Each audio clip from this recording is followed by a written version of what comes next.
That almost fell. Good evening, everyone. We'll get started.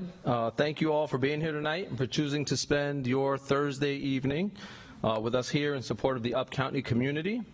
On behalf of the County Executive's Office, the Up-County Regional Services Office, and the Up-County Citizens Advisory Board, please accept my heartfelt appreciation for you joining us in this very important community conversation to talk about the fiscal year 27 capital improvement program and long-term budget priorities.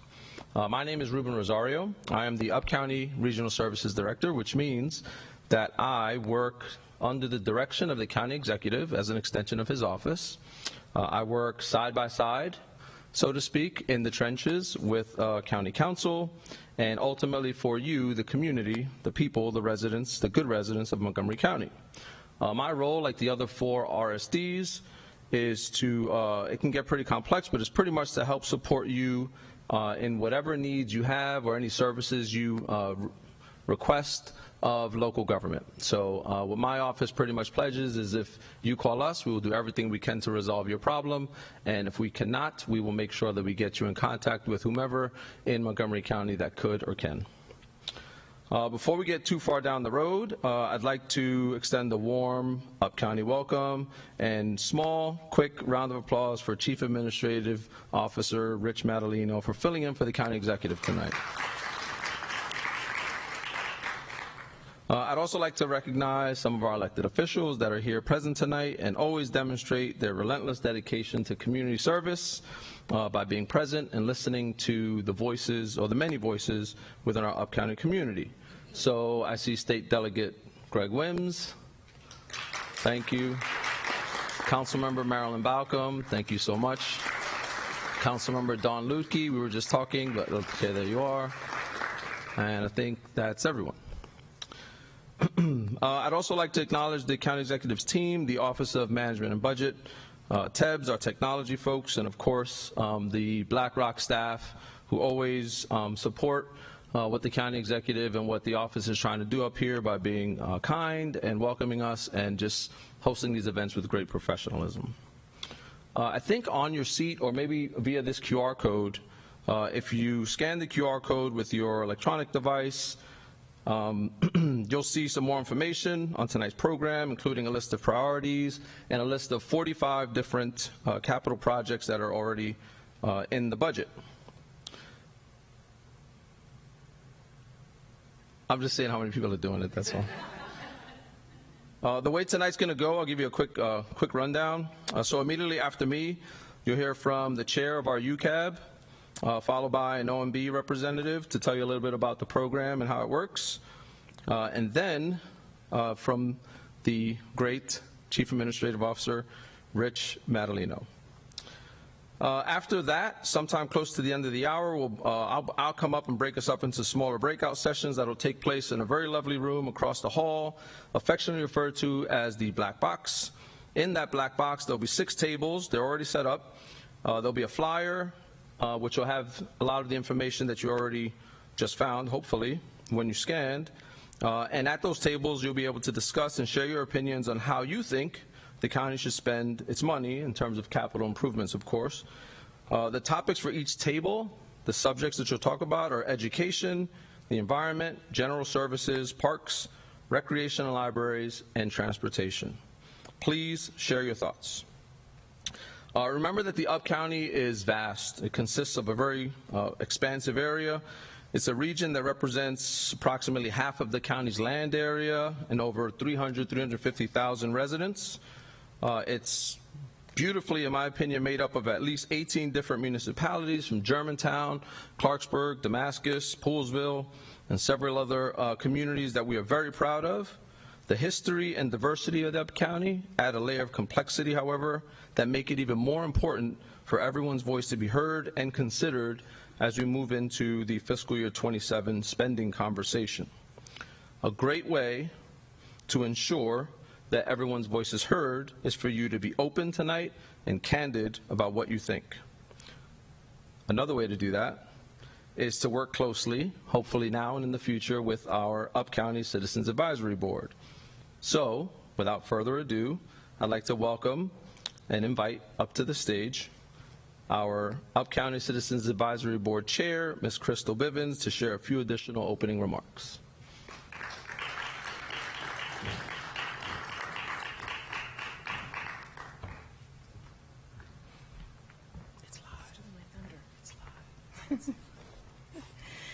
Good evening. I think that Ruben actually stole some of my thunder. Some of the things I was about to say he covered for me, but that's okay. So good evening, everyone. Thank you so much for coming. My name is Crystal Bivens, and I currently serve as the chair for the Up County Citizens Advisory Board, also known as UCAB. We serve the county of over 340,000 residents, and we meet about 3 times a month to discuss community concerns and the needs of community. Some of those items might be transportation, human services, environment, public safety. We gather information and commentary from the county departments and communities, and also advise the county executive, the county council, and the director of the Up County region. We are here to help you, so help us identify the needs to our council. We are a board of 20 volunteers who serve 3-year terms, and we need you. We have 5 seats opening this spring, so please put your email down and contact us, or come see me or Ruben so that you can get more information and make a difference in our community. So one of the other things that I was asked to do was to kind of just discuss some of the things about Up County. So I have a list. No, I'm just joking. I'm not going to take your time doing that. So we all know why we're here tonight, right? It's our civic duty as community members and neighbors to advise the county council of critical capital improvements that are needed in our community. It is true, the Up County is a very diverse community. We have about 19 communities, and as Ruben said, it's about half of Montgomery County. But also one unique thing in the Up County is we have the Ag Reserve, and that does complicate some of the things that we require for public services. So there's 93,000 acres of the Ag Reserve in the Up County, which is about 50% of the Up County area.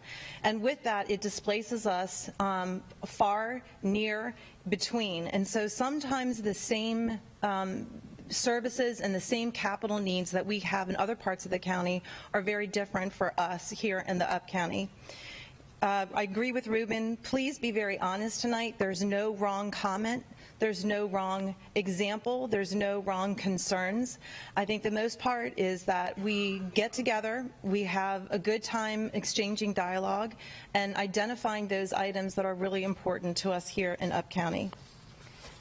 And with that, I would like to introduce the Chief Administrative Officer, Rich Madalino.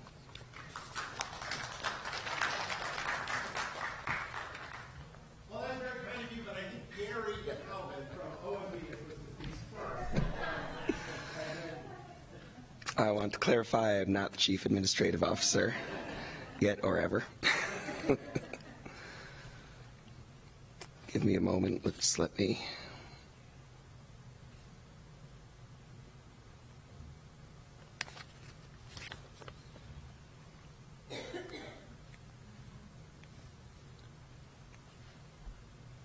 All right, so good evening everyone, and welcome to tonight's community conversation on the county's capital budget. My name is Gary Nalvin, and I'm an analyst at the county's Office of Management and Budget. You'll have to excuse the scratchy voice. Seasonal allergies are at me hard this year. But I'm here tonight to walk you through some of the basics of the county's capital budget and give you a better understanding of the process by which we develop it. We've had these community discussions in several locations of the county already. This is our second to last in-person event tonight. The next will be held in East County at the White Oak Community Rec Center on Monday, May 5th. And then we'll also be holding a virtual conversation at 7 p.m. on Tuesday, May 6th. And you can check the county's website for details on how to log into that.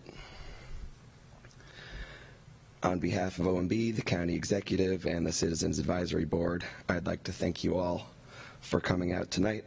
Please give yourselves a round of applause. Very important for you to come to these capital budget forums and provide your feedback. Your voice matters, and your feedback will be used by the executive in the development of the coming capital improvements program. So now I'm going to walk you through some of the basics of our capital budget and capital improvements program, or CIP. The county's got two budgets. The operating budget, which typically runs within a single year, funds services such as education, public safety, such as police and firefighters, and social services. And the capital budget, which is the topic of our discussion tonight, funds facilities and other large multi-year projects such as schools, parks, libraries, and fire stations, such as the new Clarksburg Fire Station that recently opened in the past year. The county's capital improvements program, or CIP, is focused around a 6-year capital budget plan to accommodate large projects that may take multiple years to design and implement. And development of the CIP follows a biennial process. That means that during a full budget year, which are the odd-numbered years, next of which will be fiscal year 2027, we consider changes to all projects in the CIP. And in a biennial or off year, we would only consider amendments to projects that meet certain criteria. And a full budget year, 2 years are added to the CIP.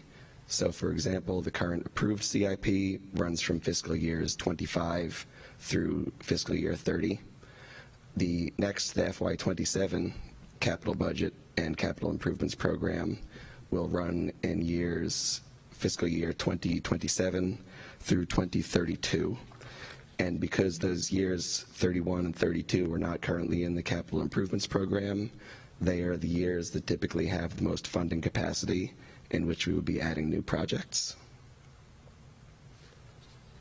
So this chart here shows the breakdown. Very sensitive laptop here. Chart here shows the breakdown of funding in the current approved county executive's recommended FY26 capital budget and capital improvements program. Over 1/3 of the funding goes to education, to Montgomery County Public Schools or Montgomery College for schools and college facilities. The next largest category is transportation, in orange there, with 30% of the budget. And that transportation budget funds major road and bridge maintenance, metro station improvements, development of the bus rapid transit system, and other important transportation capital projects. And the remaining amount on the chart, so about another 1/3 of the budget, funds all of the other capital needs in the county, including police, fire stations, libraries, recreation centers, affordable housing, and parks. So I'd like to highlight a few of the priorities that guide the county executive in the development of his capital budget and making funding decisions. Those priorities are all listed here. They include affordable housing, economic development, schools, and transportation, particularly the bus rapid transit system. And the county executive, if he were here tonight, he would love to tell you that his priority focus is guided by input from the community, including input received at events such as this one. So ways that you can help shape the capital budget, again, include attending public outreach events, such as the one you're here for tonight.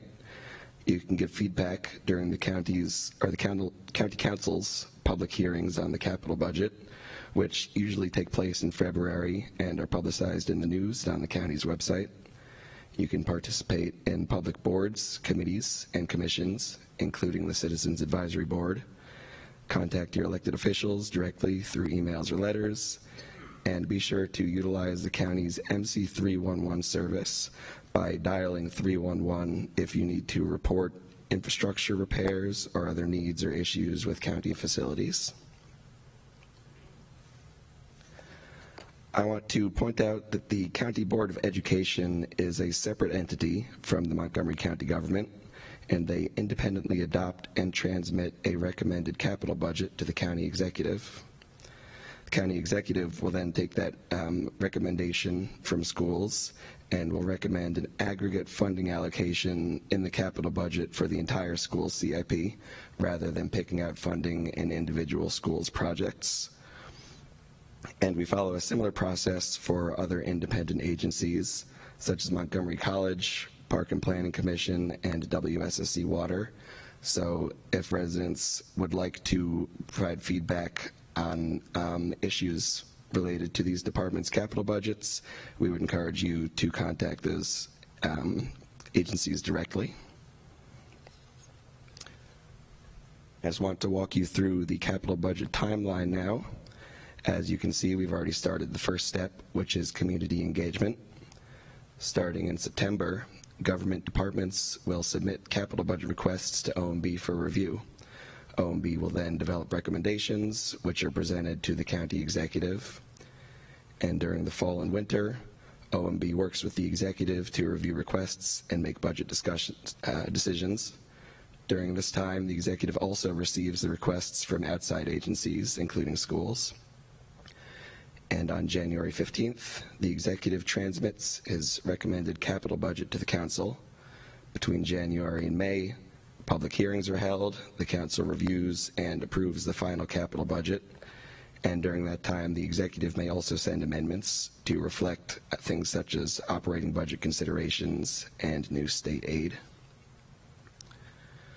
So thank you again to everyone here tonight. It's now my pleasure to introduce County's Chief Administrative Officer, Rich Madaleno, who will discuss some of the fiscal context and the development of the capital budget.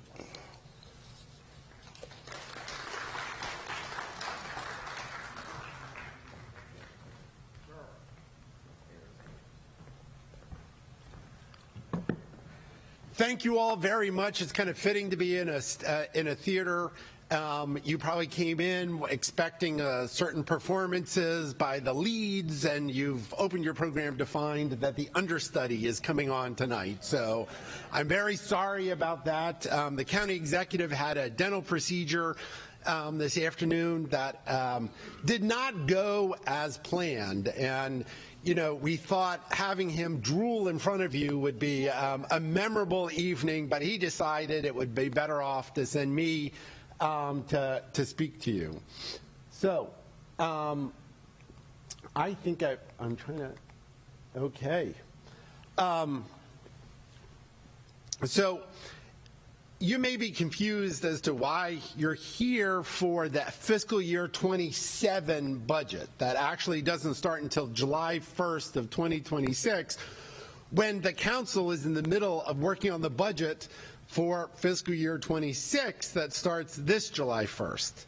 When County Executive Eldridge came into office, he wanted to make sure we had community forums early enough in the process so that if you had ideas that you wanted us to consider, if you want a pool bubble in Poolsville, that you want to, I don't know, I heard that somewhere, that you could come in, ask for that, have it listened to by the relevant staff, and then actually costed out so that it could be presented to the county executive early enough in the process to make a decision for the capital budget that he has to submit on January 15th.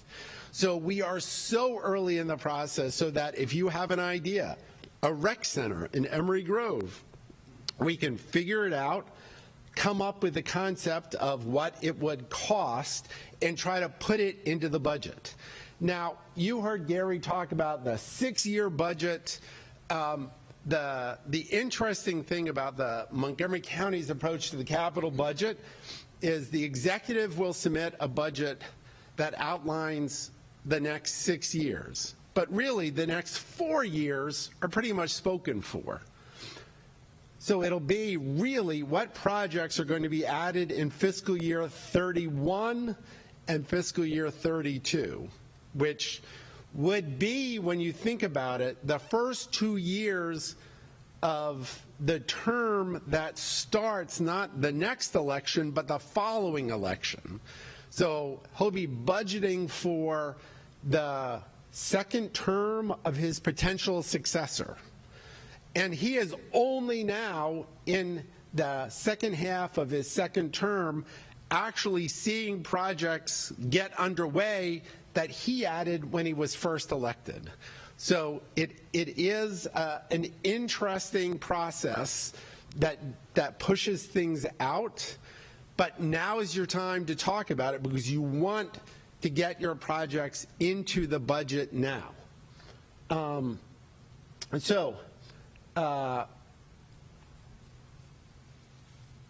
the capital budget and the operating budgets are related. As you heard Gary talk about, we have two budgets. The operating budget pays for services. The capital budget really pays for facilities. In FY25, more than $225 million from the operating budget actually supports the capital budget in a variety of ways. Sometimes it's just easier to pay things with cash than to borrow, because just like your home, right, there are sometimes you use cash to pay the budget, to pay your improvements, and then other times you borrow money. For our facilities, like a new school, we are often borrowing money to help pay for the cost, which is why you see debt service. That is what we're paying for the money that we have borrowed. So in FY26, this is where the operating budget is divided. So the proposal that the county executive has put before the county council for FY26, again, Councilmember Balcom, Councilmember Lutke, thank you so much for being here, because I'm surprised you're not in the COB trying to work on the operating budget, because they are in the middle of the hearings. Even though we tried to gas them out of the building, they have bravely, there unfortunately was a natural gas leak in the building. And so for 2 days they were canceled, which is why they've sent us bundles of flowers, which have left many of us in the EOB with allergies right now. But thank you so much for being here and for your work on this. So you've been dealing with this every day. 55% of our operating budget goes to education between Montgomery College and MCPS, and that's clearly, it's primarily MCPS with more than 160,000 students. It's one of the 20 largest school systems in the country. Public safety, police, fire, corrections, sheriffs, our 911 system makes up the next 18% of the budget. The rest of the budget, 13%, and that would be overwhelmingly health and human services, library, and recreation. So when you talk about, and then of course debt service you're paying back, just like your mortgage, you're paying it back. So you have very little opportunity to reduce debt service, because just like any of us, if you don't pay your mortgage, you create a world of problems for yourself. We have to pay our debt service. We have to pay our pension obligations and our obligations for OPEB. You get the pool bubble if you know what OPEB stands for. Other post-employment benefits. You had your chance right there. So, but OPEB is a part of retiree programs and services. So, so here is the budget. So when you talk about, and the executive likes to talk about this, when people say cut the budget, well, this is our budget. Overwhelming education, then public safety, then everything else. So really, every year when it comes to making decisions, you really have to take anything that you're going to cut almost out of the rest of the budget. And again, that's health and human services, libraries, recreation, supporting transportation. So each executive, each council member has very little flexibility to make these decisions because so much of it is for critical services, many of which, when you see MOE, maintenance of effort, is a mandated appropriation. So here are the challenges that the county executive faces when establishing the capital budget. Aging infrastructure. We have schools we have to replace, buildings that you got to fix a roof, roads that you got to fix the potholes, bridges that need to be replaced. You have expanded population and facility needs, especially as population moves around the county. You have expectations from the community for new and improved facilities. Obviously, this has been a time of inflation, especially in construction costs. Our transportation folks can tell you, when you think about the cost of asphalt and steel, if you're trying to pave a road or build a bridge, it's more expensive, and actually much more expensive than general inflation. Gas prices have gone up. We've got to use gas to power many of our vehicles. So, there is the cost from inflation. We all know every day there's more uncertainty at the federal level, trying to understand what the federal government is doing in general, to us in particular, and trying to get a feel for, what are the chemicals that WSSC Water has to use to treat our water, considering some of it comes from abroad. The tariffs are going to hit those items, which will only make some of our costs of doing business, or certainly construction, more expensive. Canadian lumber hit by tariffs, it will make things more expensive. So it is a struggle each and every day. That volatility flows into revenues. And then, of course, the way that revenues are structured in the state of Maryland for a local government, we get 45% of our revenues from the income tax, personal income tax, 45% of our revenues from property taxes, overwhelming residential property taxes, taxes from homes, townhouses, apartments. Very little of our property tax actually comes from commercial property. 7% of our base is offices, for example. 80% is residential. So, so our property tax and our income tax remain strong and relatively stable, but we also collect taxes from the impact tax. So people building new buildings pay an upfront impact tax. That can go up and down by what is being built. And then recordation and transfer taxes that come from the sale of properties, the recordation of a lien against your home, like you take out a new mortgage, you pay a recordation tax. If the real estate market is not humming along, those taxes automatically go down. So while property values have gone up and home values have gone up, as we all know and we've seen, the actual number of real estate transactions occurring have remained low. Higher mortgage rates mean people aren't refinancing. And so those transfer and recordation taxes have come down from the very high levels they hit, and remember in 2020 and 2021, when the interest rates went very low, and during the pandemic, many people decided to refinance their homes. That brought in a lot of additional recordation taxes. And of course, we do all this by issuing bonds, general obligation debt limitations. You see that at the bottom. There's only so much we are allowed to issue in every year.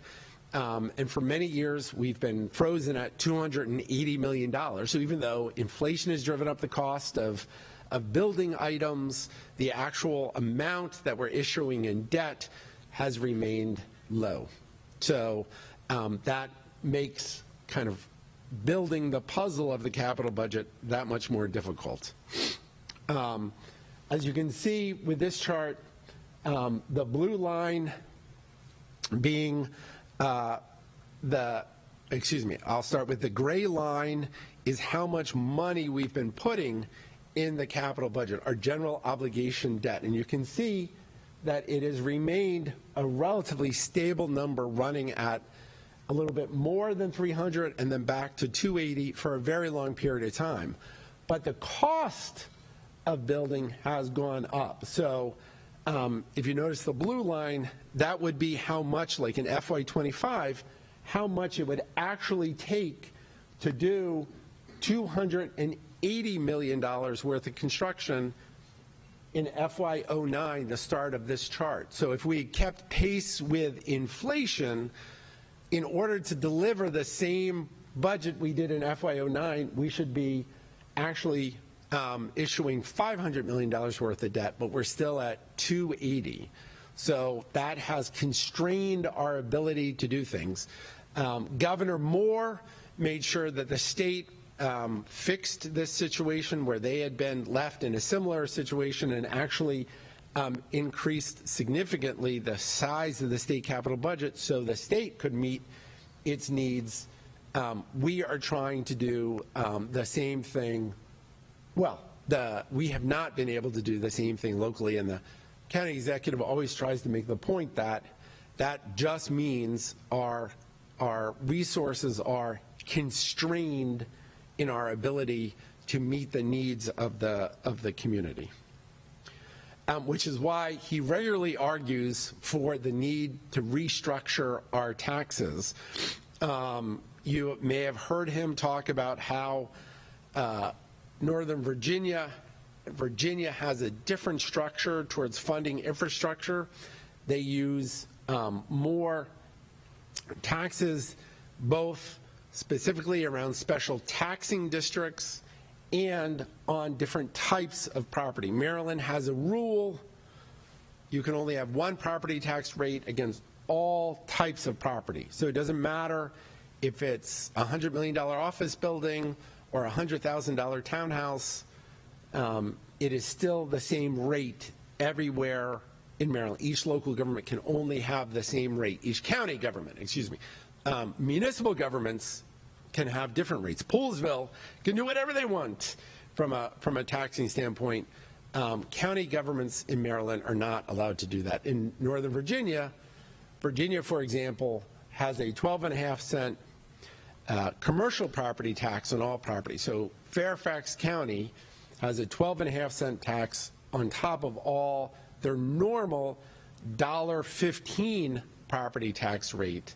That money is dedicated just to transportation, and then they layer on special taxing districts where they can do that same differential. So you might wonder, if you go to Tyson's, like, how'd they build a Silver Line? How are they doing all these other projects? They're doing it because they've been able to layer on a level of, in this case, property taxes that have generated the revenues, that have allowed them to make the investments that then generate more growth and more revenue. He sees it and argues that it creates a virtuous cycle, and you just see that already in the Silver Line, where when Fairfax County decided to move forward with the first phase of the Silver Line, which went out through Tyson's, they put on a 20-cent property tax in order to help raise the revenues to build it. Because that has generated so much growth over time, that property tax rate has already come down. I was looking at it, I think it's down to 13 cents. Because so much additional growth has happened, it's generating the revenues which continue to then bring in more growth, more income, and more ability to pay for these investments. So he has argued, and I'm sure he will continue to argue. I would imagine Councilmember Lutke and Councilmember Balcom are like, please talk about Northern Virginia more, because he will. Yes. If you had bet on the phrase Northern Virginia during the State of the County address last week, you would have won the bingo game. So, because it is critically important. You know, I've talked to the county executive about this. We both grew up here. We both recognize we live on the better side of the river. So it pains us to sit there and say, Virginia might be doing something better than us. And they are delivering infrastructure investments which only support more growth. And that's what he's talking about. And maybe for us, Virginia would not be, replicating Virginia is not the right path, but he wants you to know that until we figure out a way to deal with our infrastructure deficit, until we are able to do those investments in roads, in bridges, in transit, in water, in power, that various things that you need to have a robust economy, we will continue to fall further behind our friends and neighbors and competitors in Northern Virginia. When you look back, if you've lived in this area for a long time, I know Councilmember Balcom has lived up here for a long time. You know, when you look at the difference between Montgomery County and Fairfax County, pre-2000, I think you would say the infrastructure, the feeling between the two communities, very similar. And then Virginia got very focused on infrastructure investments when Maryland did not. The Northern Virginia community went to Richmond and said, give us this deal, allow us the chance to raise revenues, we'll dedicate it just to transportation, we'll put it in, and we will develop more business opportunities, more growth that will benefit our area and the rest of the state. They bought into this in a bipartisan fashion, moved forward with a plan. We did not. And the result over the last 15 years, from when this was done to now, you can see when you're in Northern Virginia with the level of infrastructure improvements that they've put on that we have failed to do. Now, the county executive would argue we need this for the transit investments that are necessary for us to grow. Just like the Silver Line created enormous economic growth in that corridor. You see it every time you go to Dulles Airport. His vision is for a bus rapid transit system that would meet both our climate goals, our congestion reduction goals, and our economic development goals. Of course, Councilmember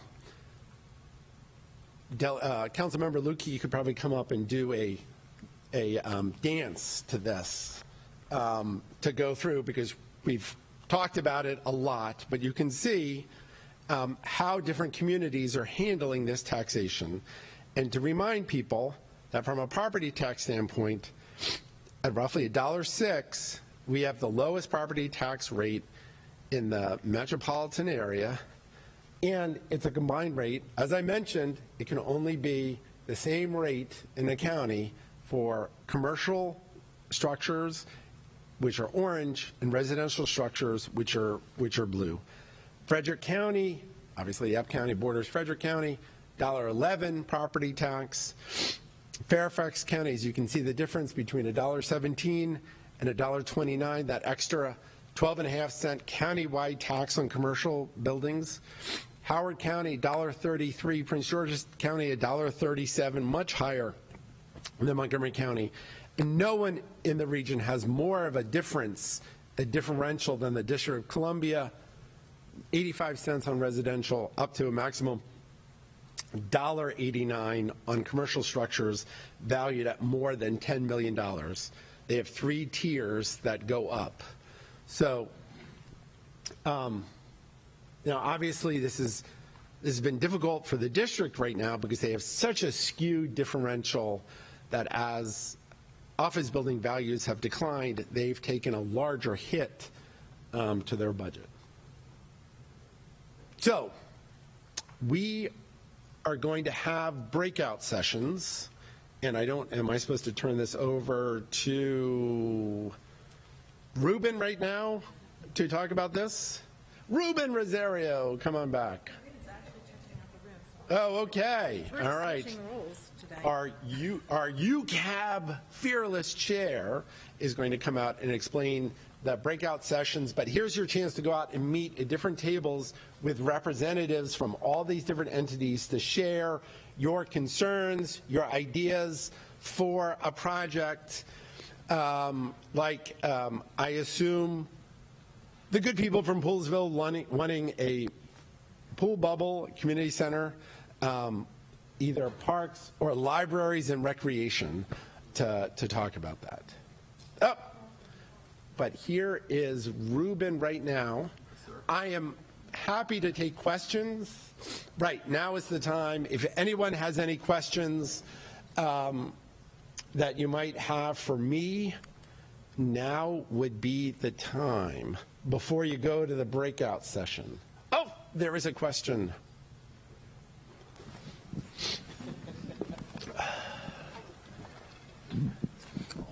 Okay. Oh, yeah.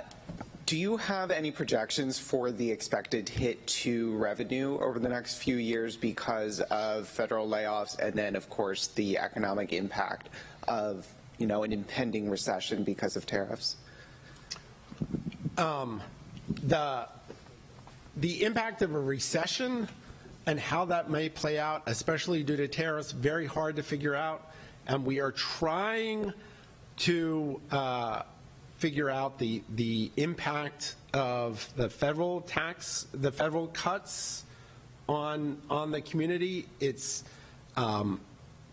again, because half of our tax base is associated with property values, unless you see a real downturn in property values, the property tax has a lot of stability built into it with the way that Maryland does the property tax. So except for the Great Recession and the burst of the property bubble, the property tax is what has kept local governments usually much more stable than the state government during recessions in the post-World War II period. Trying to figure out what happens on the income tax can be very difficult because the state collects all the income tax for us. We actually do not know how much income all of our residents make. We just know from a big, an aggregate number. I don't know how much, we have no idea how much your income was this year, the following year. So we are often dealing with data late to try to understand that from the IRS. We usually don't get even the aggregate numbers to 2 to 3 years afterwards. So it can be hard to forecast. We depend upon the state to do that. And I think we are all struggling right now to understand how many positions were actually eliminated and what is that going to mean for our income, tax revenues. I would say we have the very good fortune of having the largest number of high-income taxpayers in the state of Maryland, and really than most places in the country. When you think of many of those people, their income is not derived from the federal government. And so it will be very interesting to see how that buoys the local economy and certainly our tax base moving forward. But we are struggling. I had council members ask me that question today, and I wish we could give a robust answer, and we're trying to think through ways to figure that out, to provide some guesstimates. So one thing that I was told early in my career, that revenue forecasting is like driving a car by only looking in the rear view mirror. You're really just dealing with the information that you've seen and trying to make a guess as to what's about to happen. And there have been plenty of times where a state and local government, not just us, have missed the curve that is coming around the corner, for good or bad. But thank you very much for that question. Yes, sir.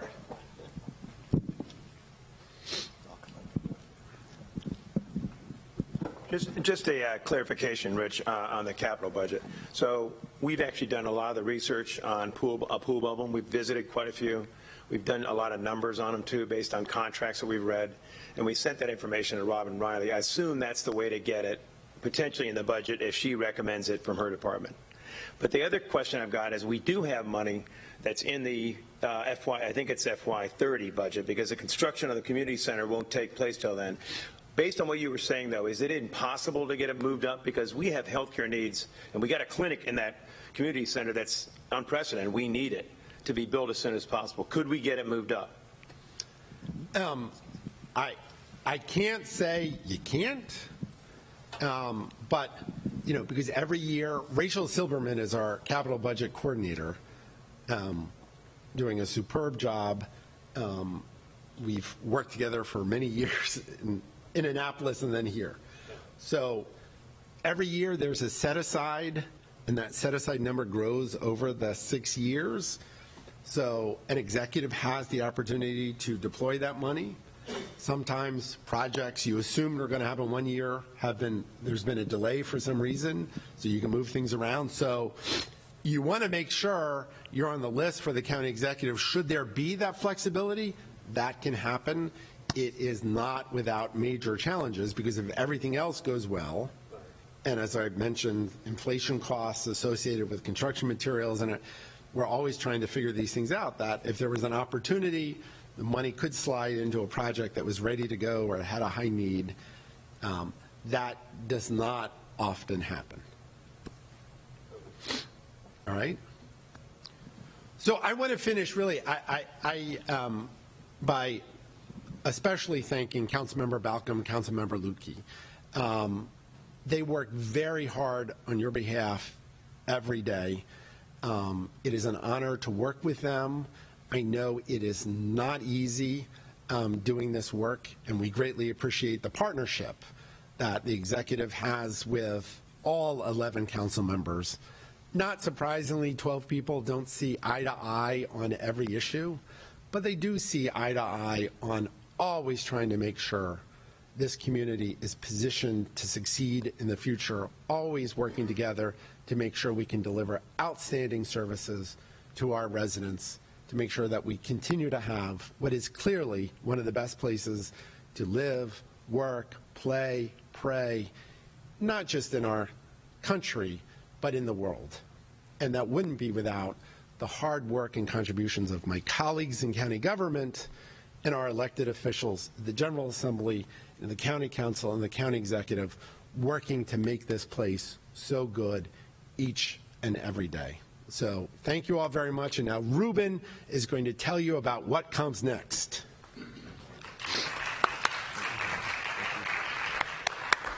Yeah, I just want to agree with that, Councilmember Balcom and Councilmember Lukey. You guys are great. So now you guys have listened a lot, which is great. But now we're right on schedule. Now you have a chance to be heard. So just across the hall, we've locked all the doors so you can't leave anyway, but just across the hall is the black box. And if we can transition from here to that space, there are tables. At each table, like I said, there should be a representative from the county agency responsible for that topic, as well as a member of our Citizens Advisory Board, again, to hear what you have to say about a lot of the things that you heard and what you'd like to see in Montgomery County. So I'm going to dip that way and try to head that way, and you are now free and released to stay in the building, but go over there to the black box. Thank you. It